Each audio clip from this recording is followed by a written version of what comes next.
Hey guys, this is Elias with Softfly, and in this video I'm gonna show you how to import a Google Sheets file, which I have right here, into WooCommerce to create variable products using WP All Import. Now, the first step is to get our Google Sheets file. Now to do this, let's head over here to Google Sheets and click on the Share button. Now once you do that, you will notice that the general access is gonna be restricted. You just need to change that to anyone with the link. Alright, and copy that link. Now head over to WP All Import, select download a file, and from URL. Then just paste here the URL and download the file. Alright, then we need to decide whether we want to import new items or update existing ones. Now for this example, I don't have any products here. Let me show you. So I'm gonna choose new items and WooCommerce Products from this dropdown. Now this is already here, so let's continue to step 2.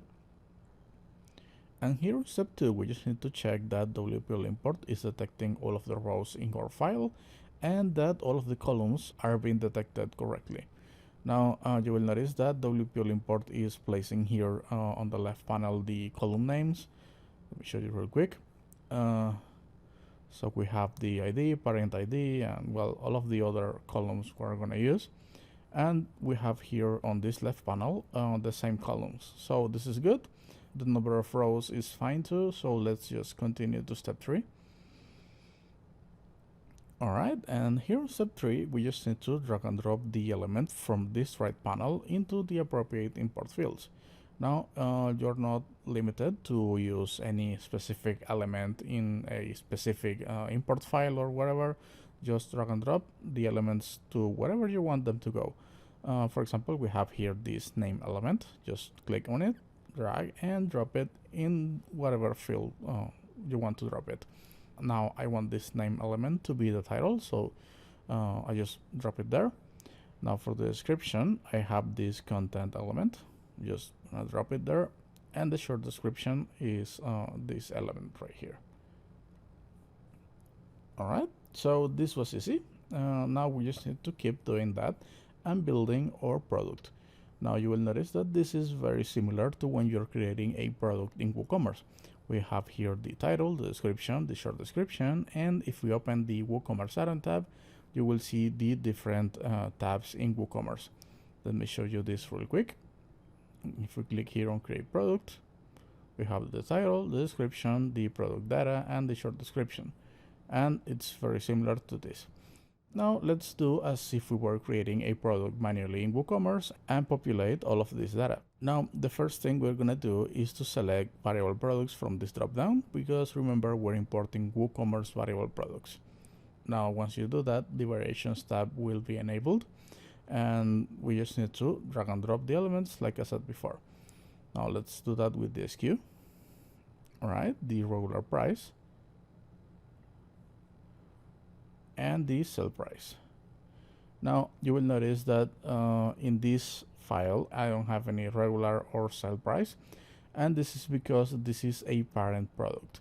If I click here on this arrow to see the next record, you will see that this one does have that prices elements.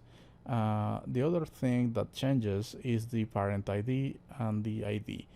Now let me go back to the first record. Now this record has a unique ID and this is fine, but the parent ID is 0. Now this is the default value in WooCommerce for parents, and if I click here, you will see that this parent ID is the same ID as the previous product. You see? Let me show you here on the import file when I can show you this in another way. Now we have here our ID column, which has a unique value for each row. Now in the parent ID, I'm gonna have a value that's referencing an ID in the previous column. So in this case, all of these products are actually variants from the same one. Let's get back to our import. All right, and here we just are gonna skip all of these values because the default settings work just fine for us. Now let's jump into the inventory tab, and we have to enable the manage stock option because I have here our stock element. Now let's do that and drag and drop the stock element into the stock quantity field and set the low stock threshold to 2 in this example, but you can use whatever number works for you. Now for the stock status, you can let WPL import decide automatically whether a product is on stock or not based on the stock levels. But since I do have here a stock status element, I'm going to choose set with XPath. Now when you're working with XPath, it's very important to hover on the question mark so you know what the XPath values are.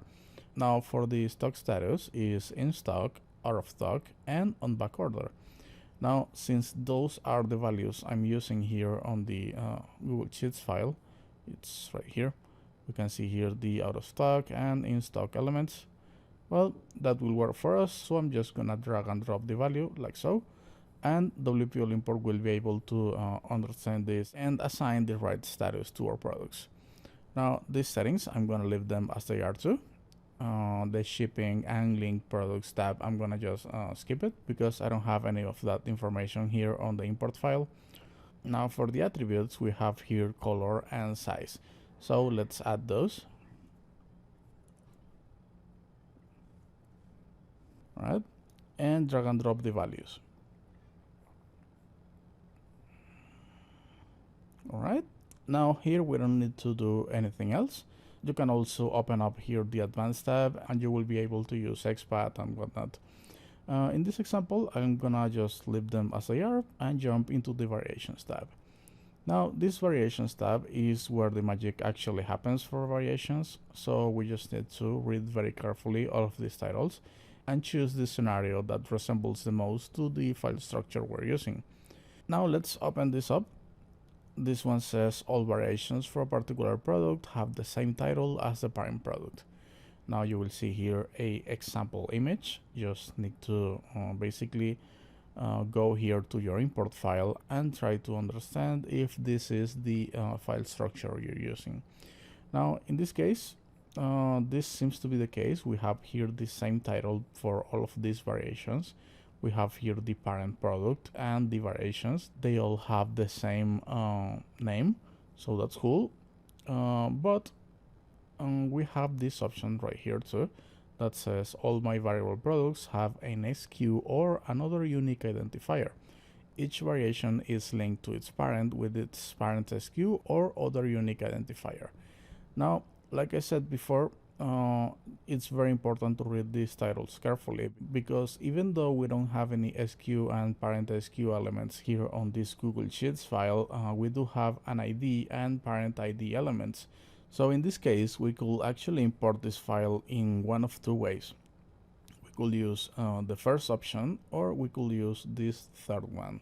Now, since I have a parent ID and ID element, I believe this is a way more bulletproof method than the name element.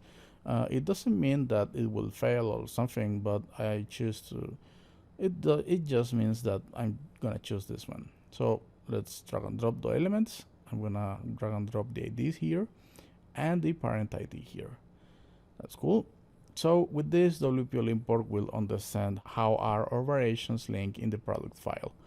Now, this is done.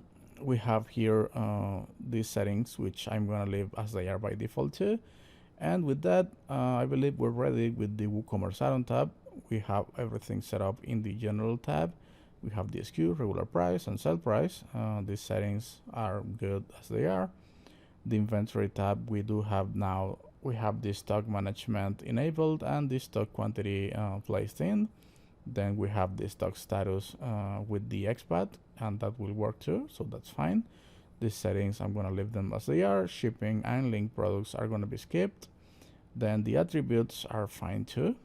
And finally, the variations tab is set up correctly. So this is done. Let's scroll down and open the images tab. Now, this images tab is very important, guys, because here is where we're gonna download the images to be used by our products. Now, you need to decide whether your images are hosted elsewhere, whether your images are in your media library, or if your images are in this path here. Now, in this example, we're gonna choose the first option and drag and drop the element like so. All right. Now if I hit preview, you will notice that the image here is broken. And the reason for that is because WPL import is not separating the URLs correctly. Now to fix this, we just need to see what the delimiter is in our import file. In this case, you see this URL right here, and it's separated from this other URL using a pipe symbol, which is this one. So let's go over here to the images tab and replace this comma, which is the default value, by a pipe. And with this, just click here on the preview and test button, and you will be able to see the images. Now let's click on the run test button just to double check, and WPL import is able to successfully download these images, so that's fine. So that's cool. Let's click on the dismiss button. These settings, I'm going to leave them as they are, but you're welcome to hover on the question mark and it will show you a brief description of what that option does. Now the custom fields tab, I'm going to skip it, and I'm going to enable the product categories inside the taxonomies tab. Now you need to see what the category structure is in your file. In my case, we have a hierarchical structure where each element has a parent-child relationship. So I'm going to choose the third option right here, and then enable the first option that says an element in my file contains the entire hierarchy. Now this is the case, so I'm just gonna drag and drop the value like so and hit preview. Now you will see that WPL import is able to separate the categories correctly.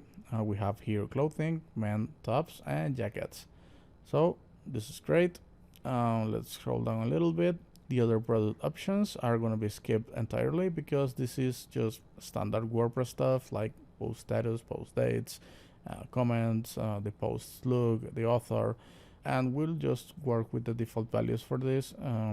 So yeah, let's just scroll down, and we have here the function editor, which is very easily the most powerful feature in WPL import because it will allow you to run PHP functions on your file.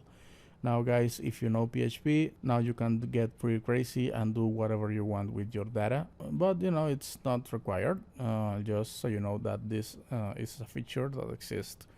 Now you're welcome to check out the links in the description below because they will take you to our documentation where you can learn a lot more about all of these features. Now if you're feeling a little bit lost setting this whole thing up, just don't worry about it. Contact our support team and we'll be more than happy to help you out. Now all of this is ready, so let's just continue to step 4. And here on step 4, we can either drag and drop whatever element we want to place here as the unique identifier, or we can just click on the auto detect button. Now for the unique identifier, you can just read this text here and it will explain what you want with this, but it's basically an element that's unique for each row in your file. Now as I said, just click on the auto detect button and WPL import will take care of that for you. Now these settings, I'm going to leave them as they are, and you can hover on the question mark, same as before, and it will explain what they do. Now for the scheduling options, this is a very neat feature that will allow you to schedule your import and run it automatically whenever you want. For example, let's say you want to update these prices every single day. You just do it like so, mark all of the days, and set up a time for this import to run. Now let's say I want this import to run at 12 AM, so that's it. If you wanted to run multiple times in a day, just select another day, and WPL import will just run this import automatically on the schedule you set up here.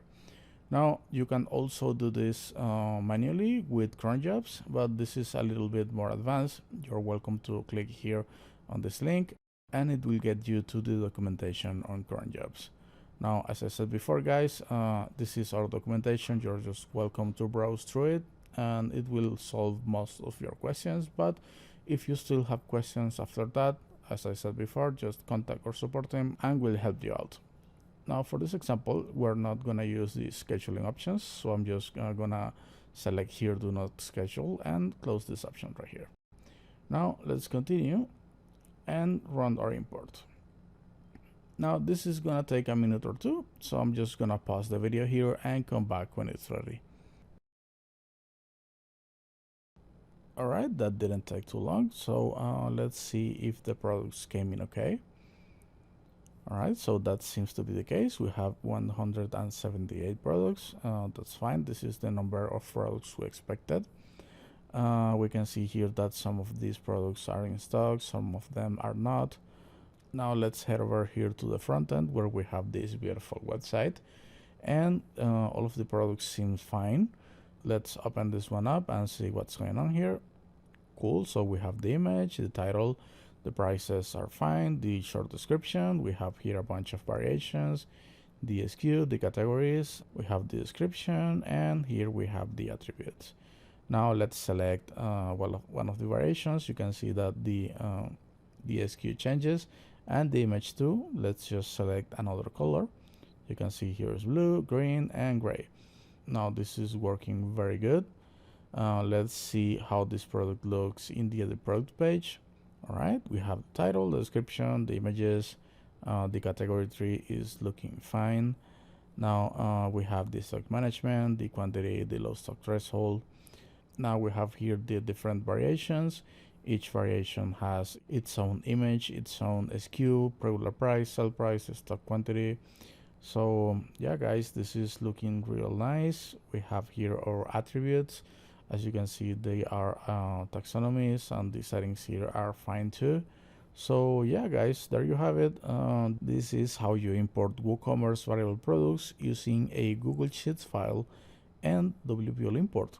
Now I really hope you enjoyed this video, and if you want to learn more about how to import or export other WooCommerce data like products, orders, reviews and whatnot, just check out the other videos in our channel or go to our website at wplimport.com. See you next time.